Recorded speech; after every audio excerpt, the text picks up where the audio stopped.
Wind River Valley, 1841. While his American neighbors raced to throw up cabins using 8-inch pine logs and simple mud chinking, Norwegian immigrant Olaf Haugen was still building in late September. They called it wasteful. They called him a fool. He cut 14 to 16-inch lodgepole pines, requiring double the timber and triple the labor of standard construction. He packed every gap with 3 layers of ceiling, moss, then rope fiber, then horsehair-reinforced clay mortar. He built foundations 3 feet underground with sawdust insulation between double stone walls.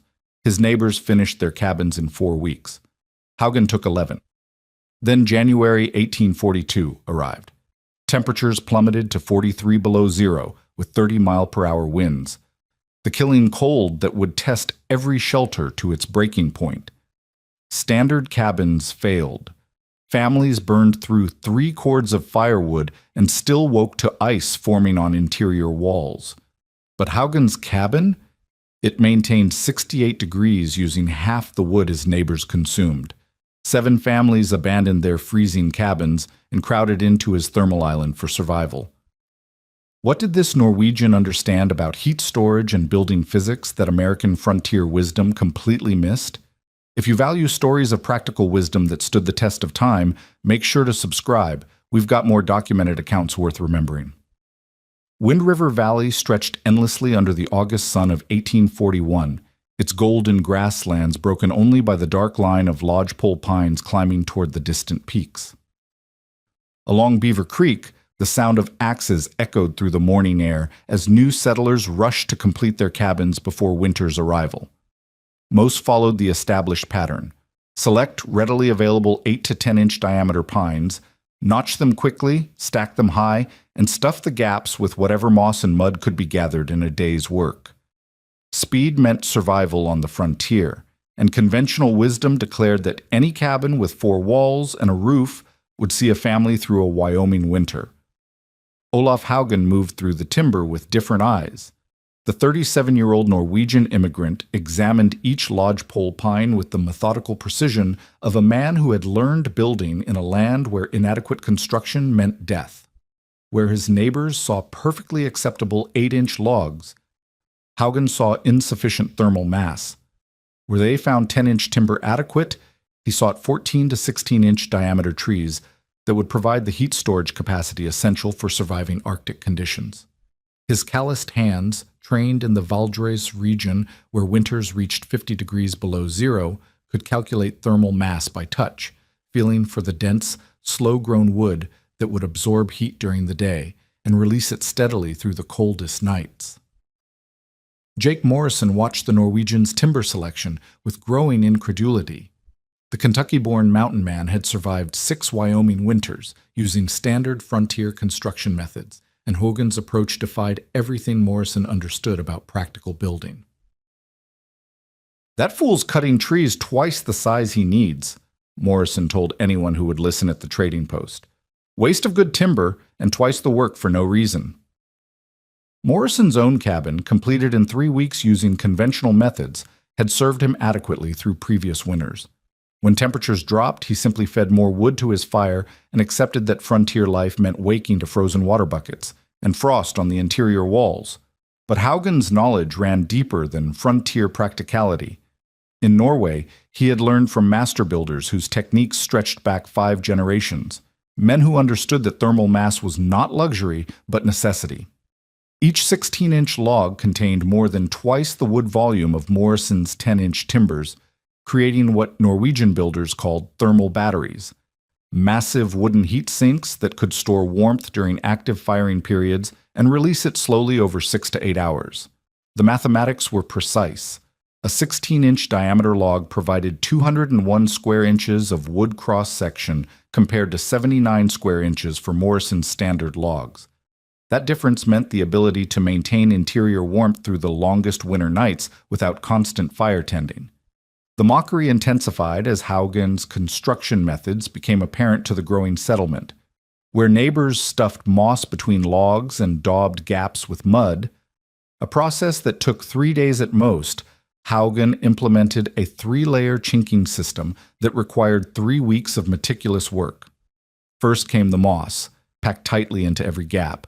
Then oakum, the rope fiber used for ship caulking, pressed deep into the spaces between logs.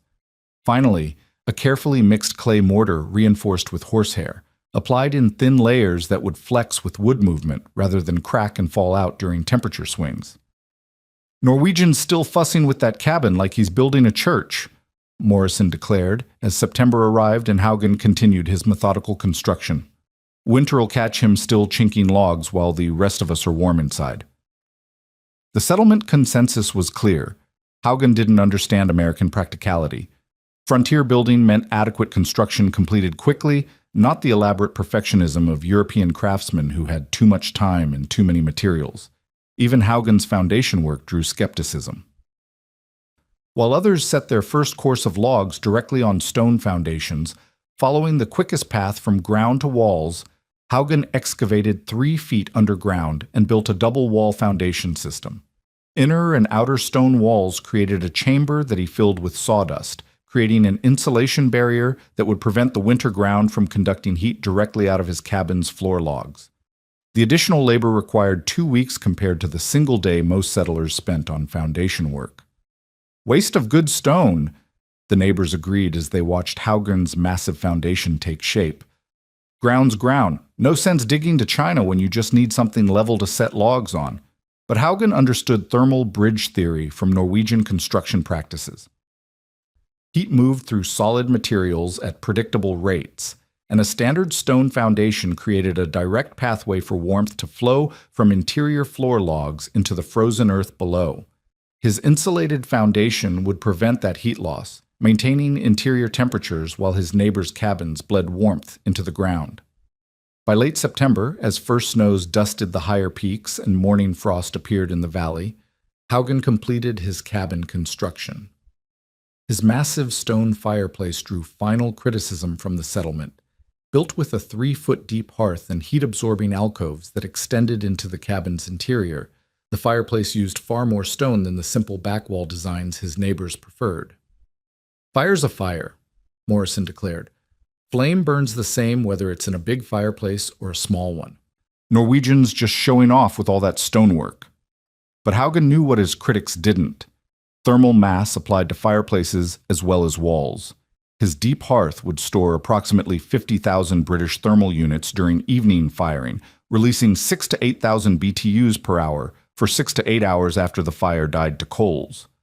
Morrison's thin-walled fireplace heated quickly and cooled quickly, requiring constant fire maintenance to provide consistent warmth. As October's first blizzard approached and temperatures began their descent toward the brutal cold of a Wind River winter, the difference between adequate construction and survival-grade building would soon become apparent to every settler in the valley. October brought the first test of frontier construction as temperatures dropped into the 20s and stayed there for days at a time. Jake Morrison's cabin, like most in the settlement, began showing the limitations of standard building methods. Morning frost appeared on the interior walls where warm, moist air from breathing and cooking condensed against cold log surfaces. Water buckets froze solid overnight, despite being placed near the fireplace. Most troubling, the gaps between logs seemed to widen daily as the timber shrank in the cold, breaking apart Morrison's mud chinking and creating air leaks that sucked warm interior air out while pulling frigid exterior air in. Morrison found himself rising twice each night to rebuild his fire, feeding split pine into flames that roared hot but failed to warm the cabin's far corners. His firewood consumption climbed from half a cord in September to a full cord in October, yet interior temperatures swung wildly from 75 degrees near the fireplace to 45 degrees along the outer walls. The mathematics of heat loss were working against every standard cabin in the settlement.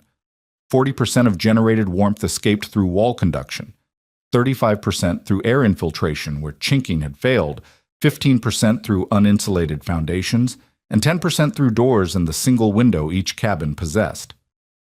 3 miles upstream, Olaf Haugen's cabin performed with the steady reliability of Norwegian engineering. His interior temperature held between 65 and 70 degrees, with fires built only in evening and morning, the massive 14-inch logs storing heat during active burning periods, and releasing it slowly through the cold hours. His horsehair-reinforced clay mortar maintained its seal as the logs shrank, the flexible material contracting and expanding with the wood rather than cracking and falling out. Most remarkably, Haugen burned only 7/10 of a cord through October, while his neighbors consumed nearly twice that amount for inferior results. But instead of recognizing superior construction methods, the settlement doubled down on conventional frontier wisdom. Norwegians got lucky wood, became Morrison's explanation when pressed about the disparity in fuel consumption. Wait till real cold hits, others added, convinced that Haugen's performance was somehow artificial or temporary. The possibility that European building knowledge might surpass American frontier practicality challenged too many assumptions about New World superiority over Old World methods. At Fort Bridger, Sergeant William Holcomb recorded daily temperature readings that confirmed what old-timers sensed in their bones. This winter would test frontier construction beyond normal limits. His military thermometer showed December averaging 18 degrees colder than the previous decade, with frequent readings below zero and several days that never climbed above -10. Holcomb's meticulous records, taken at dawn, noon, and sunset, documented a weather pattern that would strain every heating system in the territory. The technical reasons for Haugen's superior performance became more apparent as November progressed. His thermal mass system operated on principles that frontier builders had never learned. Each 16-inch log functioned as a wooden radiator, absorbing heat during active firing periods when interior air reached 75 degrees, then slowly releasing that stored energy as temperatures dropped. The massive logs heated slowly but cooled slowly, maintaining steady interior conditions for 6 to 8 hours after fires died to coals.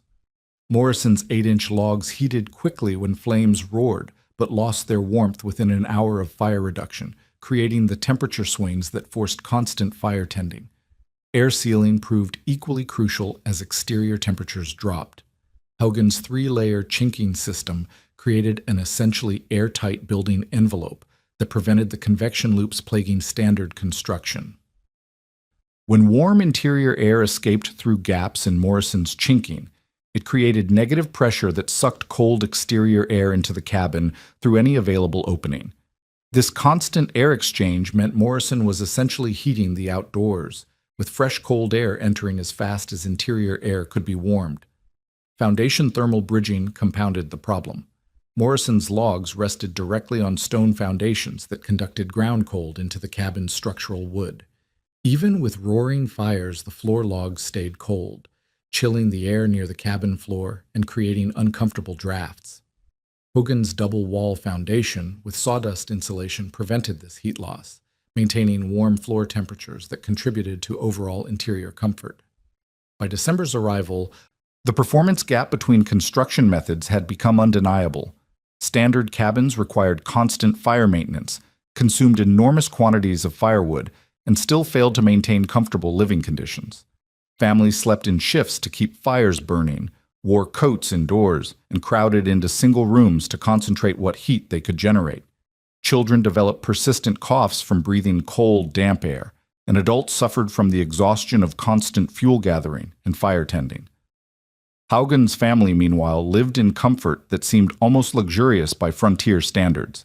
They slept in separate rooms, worked without heavy clothing inside their cabin, and maintained a regular schedule of twice-daily firing that provided consistent warmth. Visitors noticed the difference immediately. Stepping into Haugen's cabin felt like entering a different climate zone, warm and dry and free from the drafts that plagued other frontier homes. The weather station data from Fort Bridger painted an ominous picture as December progressed. Holcomb's readings showed sustained cold that broke territorial records, with several periods where temperatures remained below zero for 4 or 5 consecutive days. Old-timers who had survived decades of Wyoming winters began predicting what they called a killing winter, the kind of sustained cold that would test every aspect of frontier survival preparation. As 1841 drew to a close, the settlement faced a growing crisis. Firewood reserves that should have lasted until March were already half depleted. Families rationed fuel. letting fires die during midday hours and accepting interior temperatures that bordered on dangerous. Some began burning furniture and personal possessions to supplement their dwindling wood supplies, while others talked of abandoning their claims and retreating to Fort Bridger until spring. But the real test was yet to come. Holcomb's barometer readings and the behavior of wildlife suggested that January would bring cold beyond anything the territory had experienced in recorded history. The killing winter was about to arrive, and it would separate adequate preparation from survival-grade construction in the starkest possible terms. January 1842 arrived with a vengeance that caught even experienced frontiersmen unprepared. Sergeant Holcomb's dawn reading on the 5th showed -35 degrees, the beginning of what would become 6 consecutive days of the most brutal cold in territorial history. The sustained Arctic conditions created a crisis that exposed every weakness in standard frontier construction while validating the thermal principles Olaf Hogan had built into his cabin walls. Jake Morrison's family began each day by rebuilding fires that had died during the night despite banking with ashes and careful coal arrangement. The interior temperature of his cabin dropped to 40 degrees by dawn, cold enough that their breath formed visible clouds and water left in cups froze solid.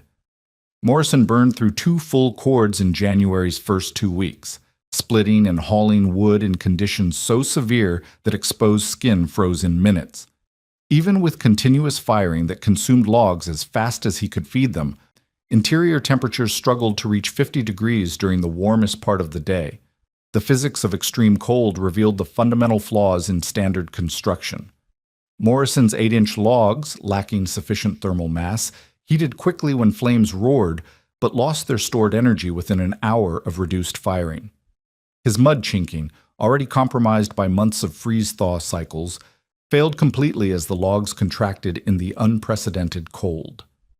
Visible gaps appeared between timbers, creating pathways for Arctic air to flow directly into living spaces. The family hung wool blankets against interior walls in desperate attempts to create additional insulation, but the convection currents generated by air infiltration made effective heating impossible.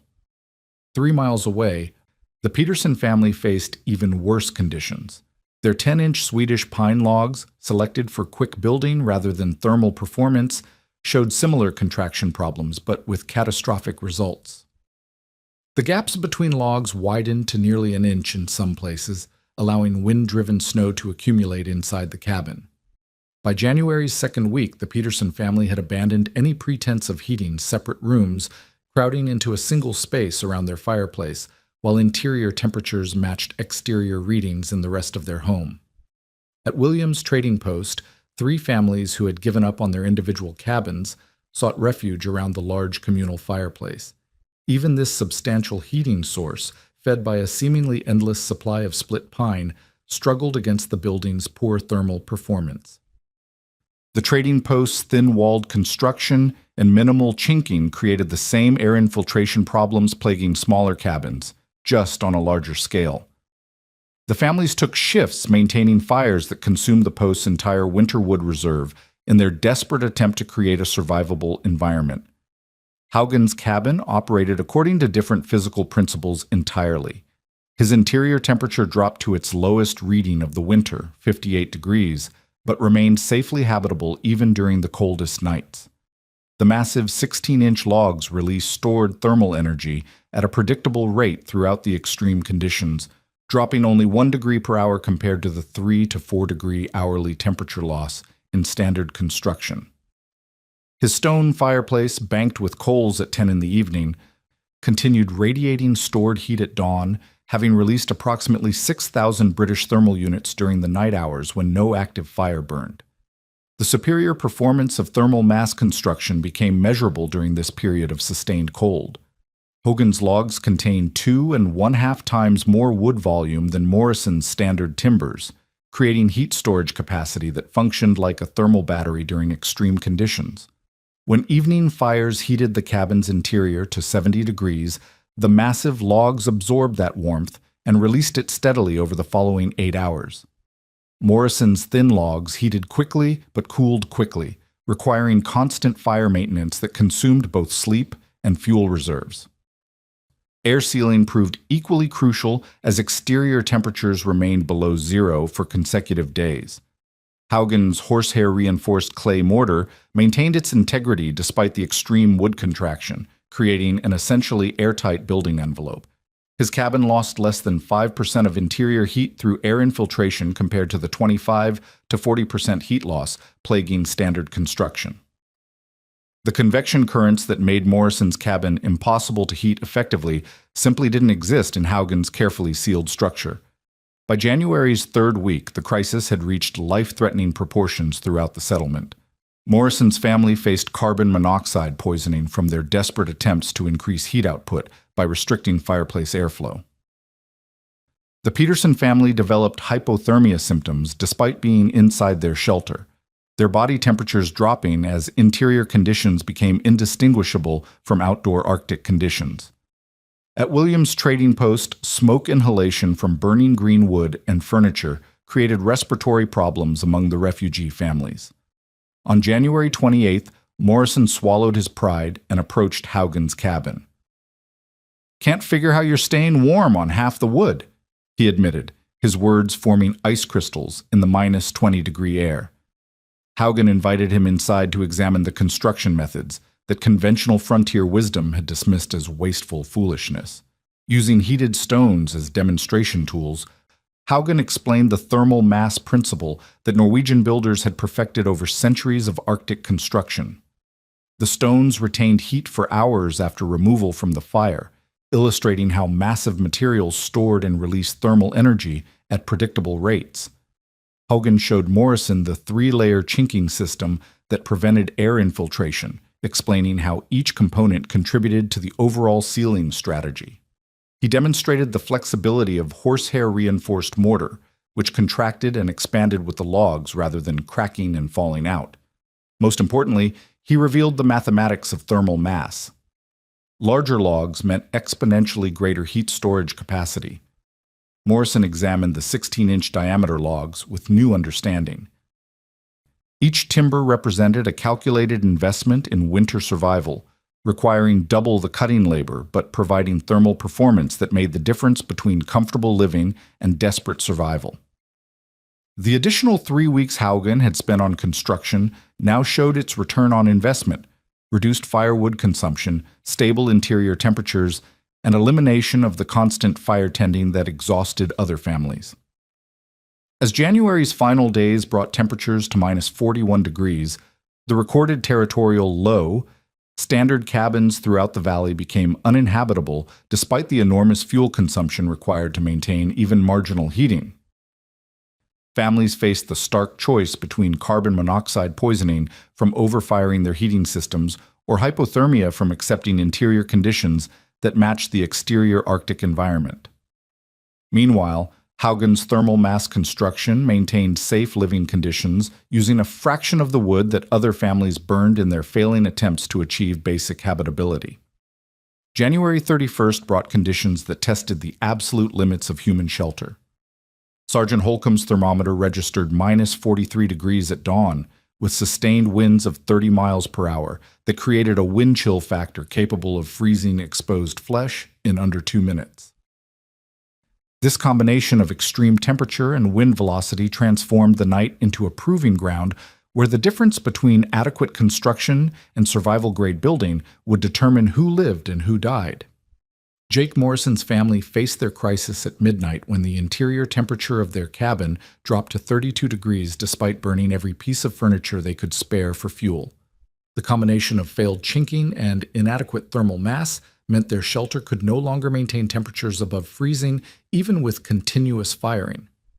Morrison made the desperate decision to evacuate, bundling his wife and 2 children in every blanket they owned for the 3-mile journey through Arctic conditions to Haugen's cabin. The trek took nearly 2 hours as they fought through snowdrifts and wind that cut through their heaviest clothing like knives. At the Peterson homestead, the family's Swedish pine cabin suffered complete thermal failure as the sustained cold caused catastrophic wood contraction. Gaps between logs widened to allow wind-driven snow to accumulate inside their living space, creating interior conditions that matched the exterior blizzard. By 3 in the morning, interior temperatures equaled exterior readings as their fireplace, fed with split furniture and personal possessions, proved incapable of heating a structure that had essentially become an outdoor shelter. The Peterson family abandoned their home before dawn, carrying only essential supplies through the howling wind toward the trading post. Williams' trading post faced its own crisis, as the communal fireplace consumed wood at an unprecedented rate while failing to maintain survivable conditions. The 3 refugee families huddled around flames that devoured the post's entire remaining winter fuel reserve in a single night, yet interior temperatures never rose above 40 degrees. The building's construction, adequate for normal frontier conditions, proved fatally inadequate when tested by Arctic extremes. Air infiltration through failed chinking created convection currents that made effective heating impossible, while thin walls provided no thermal mass to store and release heat during the critical hours when fires died low. Throughout the settlement, standard frontier construction revealed its fundamental limitations. Cabins built using conventional 8 to 10-inch logs lacked the thermal mass necessary to store heat during extreme conditions. Their mud chinking, compromised by months of freeze-thaw cycles, created air infiltration pathways that made heating equivalent to warming the outdoors. Foundation systems that placed logs directly on stone created thermal bridges that conducted precious heat into the frozen ground. These design flaws, barely noticeable during normal winter conditions, became life-threatening when temperatures dropped to unprecedented levels. Haugen's cabin operated as a thermal island in the Arctic conditions. His interior temperature dropped to 55 degrees, the lowest reading of the entire winter, but remained well within survivable limits. The massive 16-inch logs continued their steady heat release at 1 degree per hour, their thermal mass providing predictable performance even under extreme stress. His 3-foot-deep stone hearth, banked with coals at 10 the previous evening, maintained surface temperatures of over 100 degrees at dawn, radiating approximately 50,000 British thermal units of stored energy throughout the night. When Morrison's family arrived at midnight, followed by the Petersons before dawn, Haugen's 16 by 20-foot cabin demonstrated the true capacity of thermal mass construction. 23 people crowded into the space, men, women, and children seeking refuge from conditions that had made their own shelters uninhabitable. Despite the overcrowding, the cabin's interior temperature rose to 68 degrees with a single morning fire, the thermal mass system proving capable of heating far more people than originally designed for without compromising performance. The physics of thermal storage became dramatically apparent during this crisis. Each of Haugen's 16-inch logs contained 201 square inches of wood cross-section compared to 79 square inches in Morrison's 10-inch timbers. This difference in mass translated to exponentially greater heat storage capacity, approximately 3 times more thermal energy stored per linear foot of wall. When multiplied across an entire cabin structure, this thermal mass advantage meant Haugen's walls functioned as a massive heat battery capable of sustaining comfortable temperatures for hours without active firing. The 3-layer chinking system proved equally crucial under extreme conditions. While standard mud chinking throughout the settlement failed catastrophically as logs contracted, Haugen's horsehair-reinforced clay mortar maintained its seal integrity. The flexible mortar contracted and expanded with the wood movement, preventing the air infiltration that made other cabins impossible to heat effectively. Wind pressure of 30 miles per hour, sufficient to drive snow through gaps in standard chinking, found no entry points in Haugen's carefully sealed structure. Foundation thermal bridging, a concept unknown to most frontier builders, demonstrated its importance as ground temperatures dropped to unprecedented depths. Standard stone foundations conducted heat from interior floor logs directly into the frozen earth, creating a constant drain on heating systems. Haugen's double-wall foundation with sawdust insulation prevented this heat loss, maintaining warm floor temperatures that contributed significantly to overall interior comfort.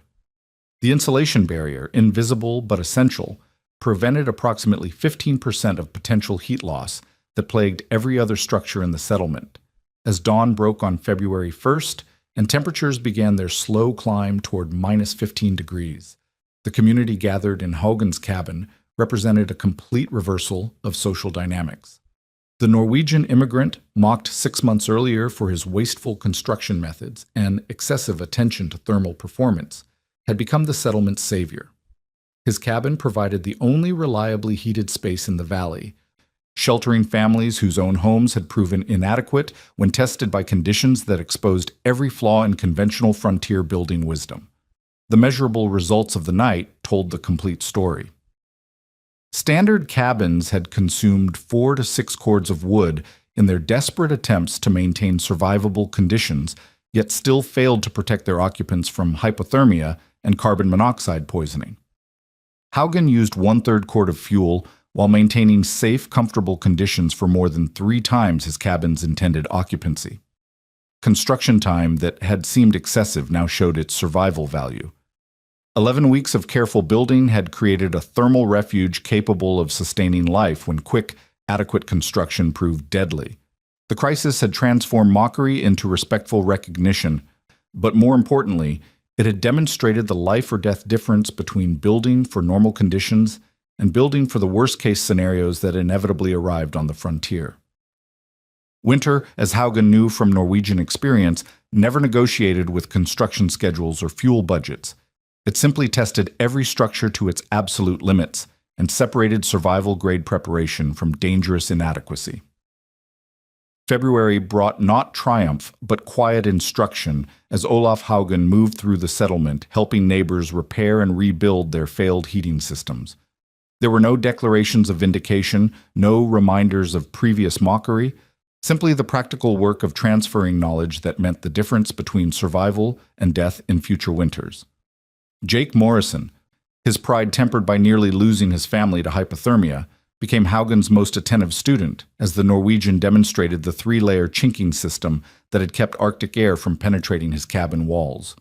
Morrison watched Haugen mix horsehair-reinforced clay mortar, learning the precise ratios that created flexible sealing compound capable of expanding and contracting with wood movement.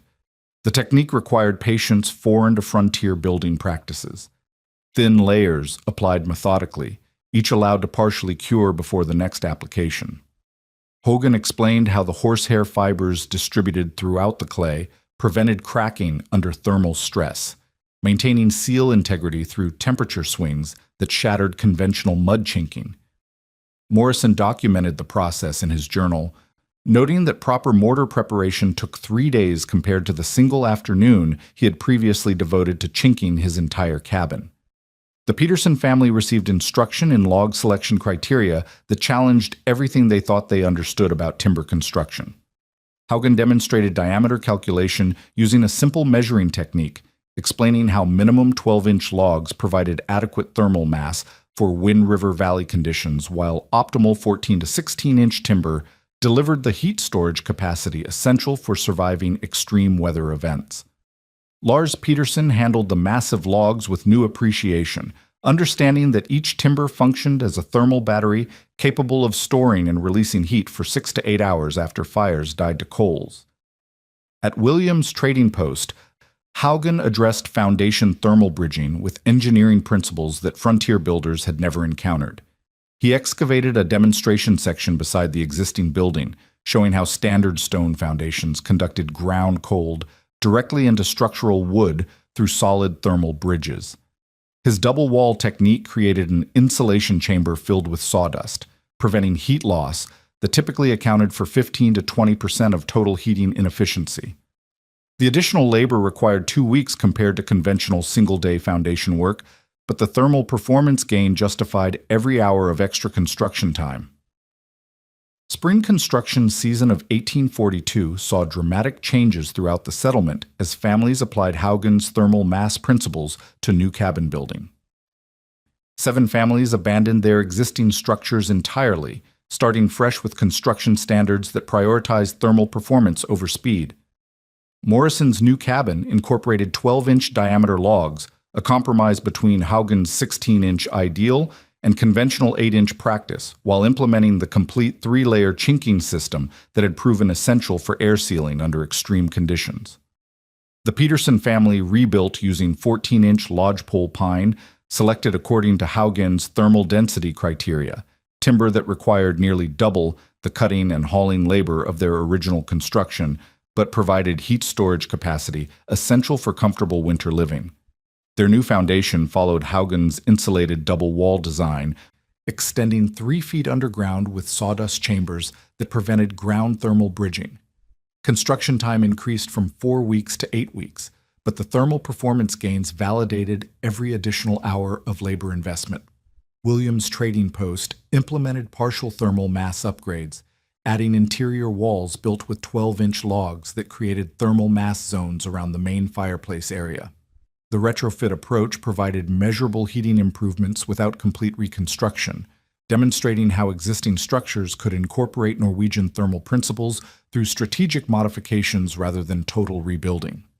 The improvements reduced the post's wood consumption by approximately 30%, while providing more consistent interior temperatures for winter operations. Community standards evolved rapidly as the winter's lessons transformed frontier building practices. Minimum log diameter requirements increased from 8 inches to 12 inches for all new construction. The 3-layer chinking system became mandatory, with specific material requirements for moss, oakum, and horsehair reinforced mortar application. Foundation insulation protocols required double wall construction with sawdust thermal breaks, preventing the ground heat loss that had plagued previous building efforts throughout the settlement. Winter 1842 through 43 provided measurable validation of thermal mass construction principles. Community firewood consumption dropped from an average 18 cords per family to 12 cords per family, representing a 33% reduction in fuel requirements while maintaining superior interior comfort. No families reported interior freezing conditions during a winter that included sustained periods below 0 degrees. Construction time increases from 4 weeks to 8 weeks proved economically justified through single-season fuel savings that exceeded the additional labor investment. Fort Bridger weather records documented the thermal mass transition through systematic temperature and fuel consumption data maintained by Sergeant Holcomb. His reports to territorial authorities described construction innovations that achieved heating efficiency comparable to permanent military installations while using only frontier materials and hand tools. The documentation provided official validation of Norwegian building principles that would influence territorial construction standards for decades. The knowledge transfer extended beyond immediate neighbors through networks of communication that connected frontier settlements across the Rocky Mountain region.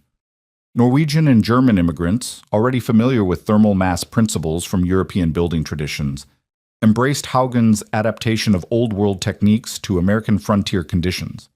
His methods spread through ethnic community networks that carried technical knowledge from valley to valley, settlement to settlement, family to family.